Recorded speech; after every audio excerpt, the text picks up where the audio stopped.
अस्सलाम वालेकुम नादरीन, आप यूट्यूब चैनल देख रहे हैं। मैं इमरान खान हूं। नादरीन, एक तो 10 मई की सदाएं हैं। इमरान खान साहब के घर के बारे में ये खबर आई कि जनाब उसको कहीं नीलाम किया जा रहा है, बनी गाला वाला। उसकी हकीकत क्या है वो भी आपको मैं बताता हूं। फिर इस फैसले के ऊपर जो रद्द अमल है वो भी, और बाजोड़ में एक ऑपरेशन जारी है इमरान खान साहब के हुक्म के बावजूद।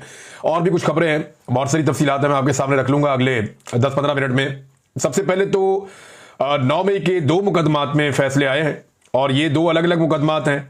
इनमें से एक मुकदमा शादमान थाने का जलाओ घिराव 9 मई के हवाले से, और दूसरा राहत बेकरी का जलाओ घिराव। ये 2 मुकदमात हैं। इनमें जो सजाएं सुनाई गई हैं उनमें जो अहम लोग हैं जिन्हें सजा हुई है, डॉक्टर यास्मीन राशिद साहिबा 10-10 साल की सजा हो गई, उमर चीमा साहब 10-10 साल की सजा हो गई, एजाज चौधरी साहब 10-10 साल की सजा हो गई सेनेटर, और मियां महमूद रशीद 10-10 साल की, इन्हें भी सजा हो गई है। आयशा भुट्टा साहिबा को 10 साल की सजा हुई है, और इमरान खान साहब के गार्ड हाफिज अरशद, इन्हें भी 10 साल की सजा सुनाई गई कैद की। हालांकि उस वक्त वो इस्लामाबाद में मौजूद थे, इमरान खान के साथ उनकी सिक्योरिटी कर रहे थे, जिस वक्त बाद में लाहौर में एहतजाज हुआ। तो इतनी जल्दी तो बंदा पहुंच ही नहीं सकता। अब इनके पास कोई जहाज जो हेलीकॉप्टर तो था नहीं, लेकिन फिर भी इनको भी सजा दे दी गई है 10 साल की। तो यानी जो भी निजाम को लगता है कि इन लोगों को सजा देनी चाहिए तो उन्हें दी जाती है। अब कुछ लोग जो है उन्हें बरी किया गया इन केसेस में, जिनमें शाह महमूद कुरैशी साहब एक बड़ी अहम शख्सियत है। इन्होंने 2 साल तकरीबन जेल काटी है, और अब शायद वो बाहर आ जाए। उनके बाहर आने से ये होगा कि पाकिस्तान तहरीक इंसाफ को एक ऐसी शख्सियत मिल जाएगी आजाद, जो मामलात को देख सकेगी। देखिए, इससे पहले परवेज इलाही साहब बाहर आए, लेकिन वो कुछ भी नहीं कर पाए। पार्टी के लिए कोई फाल किरदार उन्होंने अदा नहीं किया। वो तब से अब तक खामोश हैं और बेहतर वक्त का इंतजार कर रहे हैं। शाह महमूद कुरैशी साहब बाहर आते हैं तो क्या एक्टिव हो पाएंगे, मामलात को कंट्रोल कर पाएंगे, चीजों को अपने हाथ में ले पाएंगे? इमरान खान साहब के साथियों में से एक है, वफादारी उन्होंने निभाई है, बहुत मार खाई है, लेकिन उनके बेटे की वजह से एक कंट्रोवर्सी जन्म ले गई थी, और अभी जो उनको बाइज्जत बरी किया गया है, कुछ लोग इसके ऊपर मुख्तलिफ किस्म की बातें कर रहे हैं। लेकिन ये तो वक्त साबित करेगा कि शाह महमूद कुरैशी साहब बाहर आकर किस तरह के फैसले करते हैं। उनके फैसलों से अंदाजा हो जाएगा लोगों को कि शाह महमूद कुरैशी साहब किस तरफ खड़े हैं। बहरहाल वो बाइज्जत बरी हो गए, ये बड़ी अच्छी खबर है उनकी फैमिली के लिए, और वो बिल्कुल बेगुनाह थे इस सारे मामले में। देखिए, बहुत सारे लोगों का, किसी का बहुत थोड़ा सा कसूर हो सकता है, वो वहां मौजूद हो सकता है, किसी का कसूर हो सकता है कि वो वहां से गुजर रहा हो सकता है। शाह महमूद कुरैशी साहब का तो ये भी नहीं था, तो उन्हें तो बिला वजह ही जेल में डाला हुआ था, और उनको काफी रगड़ा लग चुका है। आयशा भुट्टा साहिबा 10 साल की सजा उनको हुई है। फिर सरम जावेद खान को 5 साल की सजा हुई इस सारे मामले में, और आलिया हमजा साहिबा को भी 5 साल की सजा हुई इसी केस के अंदर। तो टोटल 45 मुल्जिमान के ट्रायल हुए हैं, जिनमें से 25 गिरफ्तार थे और 15 इश्तिहारी हैं। एक का इंतकाल हो गया है, और कुछ जो है वो जमानतों के ऊपर है। तो ये है जनाब सारा मामला उस केस का जो पाकिस्तान तहरीक इंसाफ पर 9 मई के हवाले से चलाया गया। शवाहिद और सबूतों की सूरत आपके सामने है। साजिश का मामला जो रखा गया वो भी आपके सामने है कि छोटी सी टेबल के नीचे छुपा हुआ पुलिस वाला, पर्दे और सोफे के नीचे घुसा हुआ पुलिस वाला, ये अब इस साजिश के स्टार गवाहान हैं। साजिश वाला मामला तो अब आपके सामने है, वो पहले दिन से आपको आइडिया है कि वो 2 नंबरी हो रही है। अब ये जो लोग हैं जिन्हें सजाएं दी जा रही, क्या ये क्रिमिनल हैं या ये मुसल्ला लोग हैं? यानी एक खबर आती है पाकिस्तान में कि उजैर बलोच बाइज्जत बरी हो गए, और दूसरी खबर आती है पाकिस्तान में कि यास्मीन राशिद, उन्हें 10-10 साल की सजा हो गई। अब इन दोनों को अगर आप गौर से देखें तो आपको पता चल जाएगा आज पाकिस्तान कहां खड़ा हुआ है। पाकिस्तान की मिलिट्री एस्टेब्लिशमेंट के लिए गुनाह यह नहीं है कि आपने कितने आदमी मारे या कितना आपने दहशत फैलाई। पाकिस्तान की मिलिट्री एस्टेब्लिशमेंट के लिए गुनाह यह है कि आप मिलिट्री एस्टेब्लिशमेंट के मफाद के खिलाफ क्यों चले। यह है असल कहानी। फैसले पर पीटीआई का रद्दअमल, ये मैं आपको पढ़ के सुना देता हूं कि शदीद रद्दअमल दिया उन्होंने। 9 मई के पुरतशद्दुद वाकयात के हवाले से लाहौर की इंसदादी दहशतगर्दी की अदालत की जानिब से पार्टी की सीनियर क़यादत और कारकुनों को सुनाई गई सजाएं इंसाफ और अदल के मुंह पर एक तमाचा है। ये फैसले कानूनी उसूलों और मुनसिफाना ट्रायल के तमाम तकाजों को नजरअंदाज करते हुए सियासी इंतकाम की बुनियाद पर दिए गए हैं। यह अमर इंतहाई अफसोसनाक है कि इन मुकदमात में शफाफियत को यकसर बालाए ताक रखा गया और मुल्जिमान को अपने दिफा का मौका तक नहीं दिया गया। कानूनी तकादे पूरे किए बगैर देर रात तक बंद कमरों में ट्रायल चलाए गए, और इन ट्रायल्स के अंदर जो है वो सहाफियों को भी नहीं आने दिया जा रहा था। जब ट्रायल्स का इख्तिताम हो रहा था, चीजों को कंक्लूड किया जा रहा था, तो सहाफी क्योंकि रिपोर्ट करते थे जो भी अदालत के अंदर ऐसी चीजें हो रही थी जो नाइंसाफी पर मबनी थी, तो फिर सहाफियों का दाखिला भी बंद कर दिया गया। ये ट्रायल बिल्कुल वैसे ही किया गया जैसे मिलिट्री कोर्ट्स के अंदर ट्रायल हुआ था। बहरहाल पाकिस्तान तहरीक इंसाफ ने उसके ऊपर जो है वो इस सजा सुनाना आइन और इंसाफ दोनों का मजाक करार दिया है, और एक तयशुदा स्क्रिप्ट के तहत ये फैसले सुनाए जा रहे हैं। जाहिर होता है कि इन फैसलों का मकसद सिर्फ और सिर्फ तहरीक इंसाफ को दीवार से लगाना और इसकी क़यादत और कारकुनों को खौफजदा करना है। तो नाज़रीन सादी सी बात यह है, वन लाइनर, ये जज हैं जनाब मंजर अली गुल साहब, इन्होंने ये फैसला सुनाया। जज मंजर जी साहब ने, ये अगर तस्वीर आप इनकी देख भी लें तो अब जनाब ये हैं जज साहब जिन्होंने ये फैसला सुना दिया। एक तरफ उज़ैर बलूच की बाइज्जत बरी होने की खबर आती है, दूसरी तरफ यास्मीन राशिद, आलिया हमजा, सनम जावेद खान और आयशा भुट्टा को 5-5, 10-10 साल की सजाएं सुनाने की खबर आती है। ये इस वक्त पाकिस्तान की सूरत-ए-हाल है।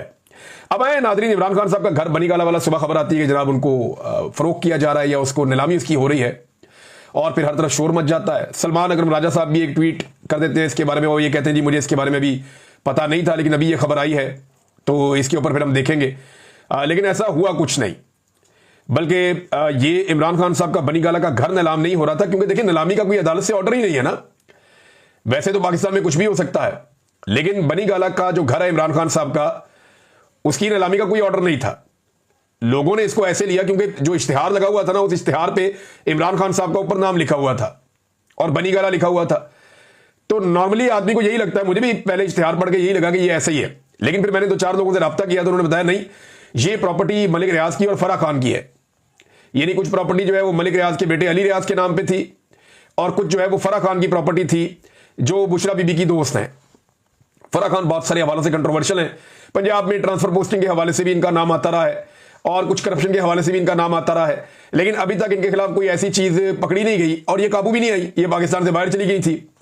और बुशरा बीबी की क्योंकि ये ताल्लुक वाली थी तो बुशरा बीबी को इनके जरिए से लपेटा जाता है, लेकिन बुशरा बीबी के खिलाफ अभी तक कोई चीज वैसे साबित करने में रियासत नाकाम रही है। बहरहाल फराह खान वाला मामला जो है ये पहले भी मशकूक था और आज भी है, और ये जो नीलामी हुई है इसमें 2 लोगों की प्रॉपर्टी थी, अली रियाज की जो मेरी इत्तला के मुताबिक है, और फराह खान की थी। अली रियाज की 405 कनाल की जो अरादी है, 405 कनाल, ये इसके बारे में है कि ये सेल हो गई है, ये बिक गई है, और फी कनाल जो है वो 34,20,000 रुपए के हिसाब से बिकी है।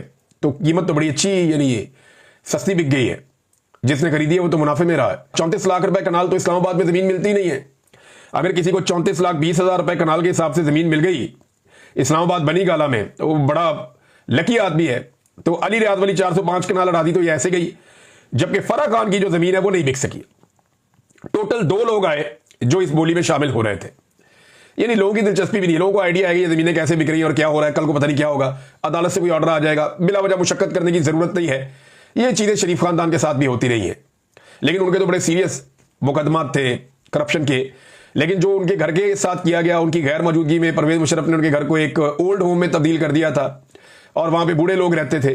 बाद में जब शरीफ खानदान वापस आया तो मैं वहां गया उनका इंटरव्यू करने के लिए, तो वो बूढ़े लोग वहां से निकाले जा रहे थे और शरीफ खानदान ने वापस अपना घर रेनोवेट किया और अब वहां पे दफ्तर बनाया हुआ इन्होंने मॉलटाउन में। तो उनके घर पे कंट्रोल हो गया था उस दौर में। इसी तरह ये चीज इसाक डार के साथ भी हुई थी, लेकिन उन्होंने बाद में अदालत से रुजू कर लिया था और अदालत के जरिए से चीजों को कंट्रोल किया था। नाज़रीन, ये लाहौर में एक ट्रक जाता हुआ नजर आ रहा है एक वीडियो में, और ये वीडियो सोशल मीडिया पे वायरल हो रही है।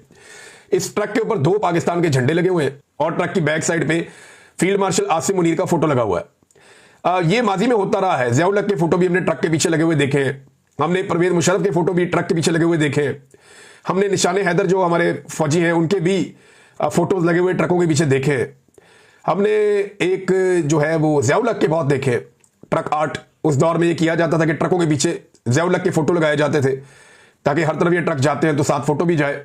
तो अब फील्ड मार्शल आसिम मुनीर साहब की एक ट्रक के पीछे एक फोटो लगी हुई है और ये लाहौर में से गुजर रहा है, क्योंकि मैंने इस इलाके को पहचानने की कोशिश की तो मुझे लगा ये लाहौर है। ये वो ब्रिज है और उसके साथ वो जो वायर्स वाला ब्रिज है ये वो वाला है मीनार पाकिस्तान के करीब, तो गालिबन ये वहां से गुजर रहा है। तो मैं चंद चीजें इस वीडियो को देखने के बाद आपको बता दूं। एक तो इस ट्रक के ऊपर एक ड्रोन उड़ रहा है जो कवरेज कर रहा है इस ट्रक की खास तौर पे। दूसरा, इस ट्रक के पीछे एक DSNG जा रही है जो लाइव कवरेज करती है ARY की। तो एक गाड़ी ARY की इस ट्रक के पीछे कवरेज के लिए है और इस ट्रक के ऊपर भी एक ड्रोन है। और तीसरी बात यह है कि लाहौर में दिन के वक्त ट्रक दाखिल नहीं होते। जब तक मुझे पता है कानून का आखिरी खबरें आने तक, तब तक तो लाहौर में यह कानून नहीं था कि दिन के वक्त ट्रक लाहौर में दाखिल हो। और ये दिन की रोशनी में ट्रक जा रहा है उसके ऊपर, क्योंकि आसिम मुनीर साहब का फोटो है तो इसको दिन क्या रात क्या, ये जब मर्जी जहां मर्जी चला जाए। तो इस ट्रक को दिन के वक्त लाहौर में से गुजारा गया है, ये प्रोडक्शन है मेरे ख्याल में। तो आसिम मुनीर साहब को ऐसी ब्रांडिंग की क्या जरूरत है, ये समझ नहीं आ रही, या उनकी ये ब्रांडिंग क्यों की जा रही है। अगर आप अलाउ करें तो पूरे पाकिस्तान के जो ट्रक वाले मियां वाली से आते हैं ज्यादातर, तो ये तो सारे इमरान खान का फोटो लगा देंगे अपने अपने ट्रक के पीछे। अताउल्ला ईसा खेलवी का फोटो बहुत ज्यादा लगाया ट्रकों के पीछे, मियां वाली के जो हमारे ड्राइवर साहबान है उन्होंने। तो ये क्या जरूरत पड़ी है कि इतनी ब्रांडिंग की जा रही है आर्मी चीफ की? क्यों बार बार अवाम का पैसा इन चीजों पर लग रहा है? ये बात मेरी समझ से बाहर है। बहरहाल ये शाह से ज्यादा कुछ लोग शाह के वफादार भी होते हैं, लेकिन ये वीडियो जो है सारी कहानी खोल रही है कि ये कोई नेचुरली कोई वीडियो नहीं है, ये बाकायदा ब्रांडिंग की जा रही है फील्ड मार्शल आसिम मुनीर साहब की। किस मकसद के लिए की जा रही है? अभी आने वाले दिनों में उनकी एक्सटेंशन का एक मामला है। 29 तारीख के बाद वो क्या आर्मी चीफ रहेंगे या नया आर्मी चीफ आएगा, या उन्हें एक्सटेंशन 2 साल की मिलेगी या 5 साल की मिलेगी, इसके बारे में अभी कुछ आइडिया नहीं है, कुछ कहा नहीं जा सकता। लेकिन इस वक्त उनकी ये ब्रांडिंग करने का मकसद क्या है ये समझ आ जाती है। नाज़रीन, एक और चीज है, बाजोड़ की सूरत हाल लगातार खराब हो रही है। वहां पे एक ऑपरेशन चल रहा है और लोग कैंपों के अंदर बेयारो मददगार पड़े हुए हैं। जो लोग नकल मकानी करके आए हैं उनके लिए हुकूमत ने किसी किस्म का कोई बंदोबस्त नहीं किया। वो मुख्तलिफ इलाकों में रिहाइश पजीर हैं बेचारे, उनके लिए सर ढांकने के लिए भी जगह नहीं है कुछ लोगों के लिए। सूबाई हुकूमत ने और वफाकी हुकूमत ने कोई खास इकदाम नहीं किए। जो वहां मकामी सहाफ़ी वो ये बता रहे थे, हमारे एक सहाफ़ी हैं जाहिद खान साहब, वो सुबह नाश्ते का सामान और खाना पीना लेकर गए थे बहुत सारे लोगों के लिए। उन्होंने अपील भी की है कि ये लोग आपके मेहमान हैं, ये मुसीबत के मारे अपने इलाके छोड़कर आए तो इनकी मदद करें। तो मेरी भी पाकिस्तानियों से गुजारिश है, जिन जिन इलाकों में ये लोग आते हैं, जिनके इलाकों में ऑपरेशन किया जा रहा है, इनकी मदद करें। दूसरा एक और चीज ये है कि इमरान खान ने अली अमीन गंडापुर को कहा था कि अगर ऑपरेशन नहीं रुकवा सकता तो इस्तीफा दे दो। अब वो बजाय इसके कि ऑपरेशन रुकवाएं, वो कर्फ्यू लगाने का ऐलान कर रहे हैं अली अमीन गंडापुर साहब, और जगह जगह कर्फ्यू लगा रहे हैं और कर्फ्यू के बाद वहां पे ऑपरेशन हो रहे हैं। तो इस वक्त बाजोड़ में एक ऑपरेशन जारी है, मिलिट्री ऑपरेशन, जिसे इमरान खान साहब ये समझते हैं कि ये मसाइल का हल नहीं है बल्कि इससे मसाइल बढ़ जाते हैं। लेकिन गंडापुर साहब ऑपरेशन रुकवाने के बजाय ऑपरेशन में सहूलतकारी कर रहे हैं और लोग नकल मकानी भी लोगों की हो रही है, उनका ख्याल भी नहीं रखा जा रहा। दूसरी जानिब जो है वो लोगों के घर और उनकी इमारतें वो तबाह हो रही हैं, कोलेटरल डैमेज भी साथ साथ हो रहा है। और अली अमीन गंडापुर साहब कर्फ्यू लगाकर मदद भी कर रहे हैं, जबकि इमरान खान साहब से मिलने से अली अमीन गंडापुर साहब गुज़िश्ता काफी लंबे अरसे से कतरा रहे हैं। वो इमरान खान साहब से मुलाकात करने भी नहीं गए। उनका एक जूनियर है, बहुत जूनियर है, बैरिस्टर सैफ, वो मुलाकात के लिए चला जाता है और आकर अली अमीन गंडापुर साहब को बता देता है, उसको मिलने दिया जाता है, अली अमीन गंडापुर को नहीं मिलने दिया जाता। ये तो सवाल ही पैदा नहीं होता। अली अमीन गंडापुर जिस दिन मिलना चाहेगा इमरान खान से तो सिर्फ 5 घंटे के लिए रास्ता बंद करेगा और उसकी मुलाकात इमरान खान साहब से मिन्नत करके करवा दी जाएगी। ये मैं अच्छी तरह जानता हूं, लेकिन ऐसा लगता है कि वो मिलना नहीं चाहता। नाज़रीन, बलूचिस्तान से एक असिस्टेंट कमिश्नर अगवा हो गया है और यह वाकया एक दफा नहीं हुआ, ये वाकयात पाकिस्तान में बार बार हो रहे हैं। बलूचिस्तान के जिला ज़ियारत की तहसील ज़ियारत के असिस्टेंट कमिश्नर अफजल बाकी को उनके बेटे समेत अगवा कर लिया गया है। बलूचिस्तान में 9 हफ्तों के दौरान किसी असिस्टेंट कमिश्नर के अगवा का यह दूसरा वाकया है। यह नाज़रीन सूरत हाल है इस वक्त बलूचिस्तान की कि आप वहां पे जमीन पे सफर नहीं कर सकते, आम आदमी वहां पे जा नहीं सकता। अगर ऑफिसर्स भी निकलते हैं या हुकूमती लोग भी निकलते हैं तो वो बहुत बड़ी सिक्योरिटी के साथ निकलते हैं। ट्रेन वहां पे बंद कर दी गई है, मोबाइल इंटरनेट सर्विस जो है वो वहां पे मुअत्तल कर दी गई है और लोगों को मना कर दिया गया है कि वो गैर जरूरी तौर पे ट्रैवल ना करें। रात के वक्त कोई भी गाड़ी सड़क पे नहीं होती। ये एक सूबे की हालत कर दी है पाकिस्तान के फैसला साजों ने, गलत फैसले कर करके लोगों को दीवार के साथ लगा लगा कर। आज भी बलूचिस्तान में जबरी तौर पे गुमशुदगियों के खिलाफ इस्लामाबाद में वो लोग बैठे हैं बेचारे और वो ये कह रहे हैं कि कानून के मुताबिक, इंसाफ के मुताबिक हमारा सूबा चलाया जाए। अगर किसी ने कोई जुर्म किया है तो उसे अदालत में पेश किया जाए। जबरी गुमशुदगियां कोई किसी मसले का हल नहीं है, इससे नफरत और दहशतगर्दी में इजाफा होता है और लगातार होता चला जा रहा है। नाज़रीन, ये एक और सर्वे आया और ये सर्वे लाहौर से आया, बड़ा इंटरेस्टिंग है, मैं आपके सामने रखता हूं। ये रिपब्लिक पॉलिसी का सर्वे है और लाहौर में इन्होंने जुलाई में यह सर्वे किया है और अब इन्होंने यह सर्वे जारी कर दिया है। रिपब्लिक पॉलिसी लाहौर का जुलाई 2025 में इंतखाबी सर्वे शाया हो गया। सर्वे के आदाद शुमार शहर की सियासी तरजीहात और अवामी रुझानात की वाज़ेह तस्वीर पेश करते हैं। यानी लोगों से इन्होंने पूछा कि आप ये बताएं कि आप किसे वोट डालेंगे अगर अभी इलेक्शन हो जाते हैं तो लाहौर में क्योंकि इलेक्शन आ भी रहा है तो लाहौर के शहरियों ने जो जवाब दिया वो बड़ा दिलचस्प है। 51% शहरियों ने कहा कि वो पाकिस्तान तहरीक इंसाफ को वोट डालेंगे। 51%, अंदाजा करें आप, 51%। जबकि सिर्फ 16% शहरियों ने कहा कि वो PMLN को वोट डालेंगे। याद रखिएगा, 16% वोटिंग ट्रेंड अगर आपके हक में है ना तो आप एक भी सीट लाहौर से नहीं जीत सकते। एक भी सीट आप नहीं जीत सकते अगर 16% आपकी हालत है तो। पाकिस्तान तहरीक इंसाफ को 51%, वो सारी सीटें जीतने की पोजीशन में, क्योंकि हर हल्के के अंदर जो ज्यादा वोट लेगा वो जीत जाएगा। तो जो हालत पीएमएलएन की बन गई, वो तो एक भी सीट इस वक्त लाहौर से नहीं जीत सकते। बहरहाल शहरियों की 51% तादाद पीटीआई के साथ खड़ी है, 16% सिर्फ पीएमएलएन के साथ खड़े हैं, तहरीक लब्बैक के साथ 5%, पीपल्स पार्टी के साथ 3% और जमात इस्लामी के साथ 2%। जेयूआई बिल्कुल लाहौर में नहीं है, बाकी जमातें भी नहीं है। और कुछ ऐसे लोग जिन्होंने अभी तक डिसाइड नहीं किया, जो ये बता नहीं पाए कि वो किसको वोट डालना चाहते हैं, उनकी तादाद 23% है। इन 23% लोगों को भी अगर आप शामिल कर देना पीएमएलएन के साथ, फिर भी वो पाकिस्तान तहरीक इंसाफ के मुकाबले में लाहौर में सीट नहीं निकाल सकते। ये हालात हैं। लेकिन पाकिस्तान की मिलिट्री एस्टेब्लिशमेंट ने फैसला किया हुआ कि हर हाल में उन्होंने इमरान खान को बाहर निकालना है और उसकी पार्टी को शिकस्त देनी है और दीवार के साथ लगाना है। तो ऐसी सूरत में जो भी इलेक्शन होता है, फॉर्म 47 आ जाते हैं। जैसा कि वो फॉर्म 47 देने वाला आजकल पकड़ा हुआ है ना, एडीसीआर इकबाल संघेड़ा, उसको अदालत में पेश किया था। तो एडीसीआर जो था सियालकोट का, जिसने बहुत सारे लोगों को जाली इलेक्शन जितवाया फॉर्म 47 देखकर, वो करप्शन में पकड़ा गया और इस वक्त उसका दोबारा रिमांड हासिल किया पुलिस ने। और यह कहा गया कि इससे मजीद रिकवरी करनी है, तो जज ने मजीद रिकवरी के लिए उसका मजीद रिमांड दे दिया है। अब इस आदमी का सबसे बड़ा जुर्म करप्शन नहीं है, करप्शन तो बहुत सारे लोग करते हैं। करप्शन के इल्जाम तो शरीफ खानदान, जरदारी खानदान के ऊपर भी हैं। भाई चपड़ासियों के और ड्राइवरों के अकाउंट के अंदर अरबों रुपया निकल आया, वो करप्शन नहीं थी तो और क्या थी? तो बहरहाल करप्शन तो बहुत सारे लोग करते हैं, लेकिन इस आदमी का जो असल जुर्म है वो है जाली फॉर्म 47 जारी करना, जिससे इसने पूरी कौम का मैंडेट चोरी करने की एक साजिश का हिस्सा ये शख्स बना। इसको उसमें सजा होनी चाहिए। ये जितने भी आरोप है ना, इनको सजा होनी चाहिए जाली फॉर्म 47 जारी करने के मामले में। करप्शन बहुत छोटा जुर्म है इसके मुकाबले में। आपने पूरी कौम के साथ खियानत की, पूरी कौम ने वोट कहीं और डाला, आपने वोट कहीं और से निकाल दिया। अवामी फैसले के बरखिलाफ आपने एक जाली फॉर्म 47 जारी कर दिया कि ये वाला उम्मीदवार कामयाब है, सिर्फ एस्टेब्लिशमेंट के दबाव में आकर या अपनी ख्वाहिशात पूरी करने के लिए। तो अब अंदर बैठा हुआ सुकून है और बाकी भी इंशाल्लाह ऐसे ही पकड़े जाएंगे एक एक करके। जिन्होंने गाजरें खाई है उनके पेट में दर्द तो होगा। नाज़रीन, मुफ्ती मुनीब साहब को लॉन्च किया गया। मुफ्ती मुनीब साहब ने जो स्टेटमेंट दिया इमरान खान साहब के खिलाफ, उस स्टेटमेंट अगर आप देखें तो आपको आइडिया हो जाएगा कि ये लोग किधर से लॉन्च होते हैं और किस तरफ चल पड़ते हैं। वो कहते हैं खान साहब के बारे में कोई पेशगोई की जा सकती है और ना कोई उनका जामिन बन सकता है। वो किसी और को तंजन जंगल का बादशाह कहते हैं, लेकिन अपनी जमात की हद तक वो खुद भी जंगल के बादशाह से आगे की चीज है। अब ये मुफ्ती साहब जो है ना, ये एक दो दिन से बहुत तनकीद कर रहे हैं इमरान खान साहब पे। तो इद्दत के केस में ये मुफ्ती नहीं बोला, यानी जब इद्दत जैसा एक दीनी मामला छिड़ा उसके अंदर ये मुफ्ती नहीं बोला। वजू के लिए इमरान खान ने बताया उसे गंदा पानी दिया जा रहा है, उसमें ये मुफ्ती नहीं बोला। फलस्तीन के बारे में पाकिस्तान में एहतजाज पर पाबंदी है, ये मुफ्ती नहीं बोला।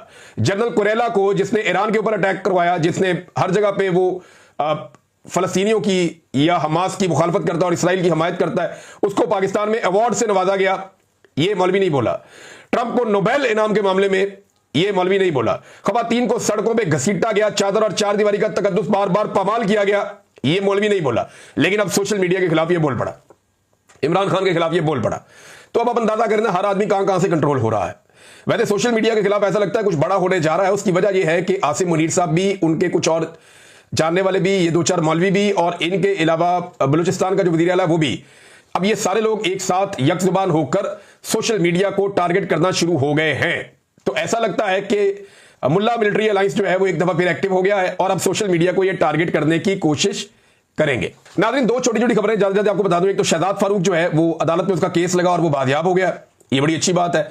लाहौर से इसको गिरफ्तार किया गया था और वीडियोज मौजूद होने की वजह से केस बड़ा मजबूत था, तो पुलिस ने गिरफ्तार किया था, फिर पुलिस फंस गई, लिहाजा अदालत में जैसे ही केस लगा तो शहजाद फारूक बाजियाब हो गया। पाकिस्तान तहरीक इंसाफ का कारकुन है, अबाद फारूक का भाई है, ये बहुत अच्छी बात है। दूसरा जो है वो सिंध में एक खबर एक आ रही है कि 14 अगस्त के मौके पर दफा 144, ये बहुत अजीब चीज लग रही है मुझे कि 14 अगस्त तो जश्न आजादी लोग मनाते हैं, तो दफा 144 क्या वाकई ये हो सकता है? खबर तो एक आई है, इसकी कंफर्मेशन कुछ लोग दे रहे हैं, लेकिन सिंध की गवर्नमेंट को सोचना चाहिए कि 14 अगस्त यौम आज़ादी और दफा 144 सिर्फ पाकिस्तान तहरीक इंसाफ के डर से, या इस डर से कि वहां पे इमरान खान के नारे लग जाएंगे और आपको कोई मुंह नहीं लगाएगा।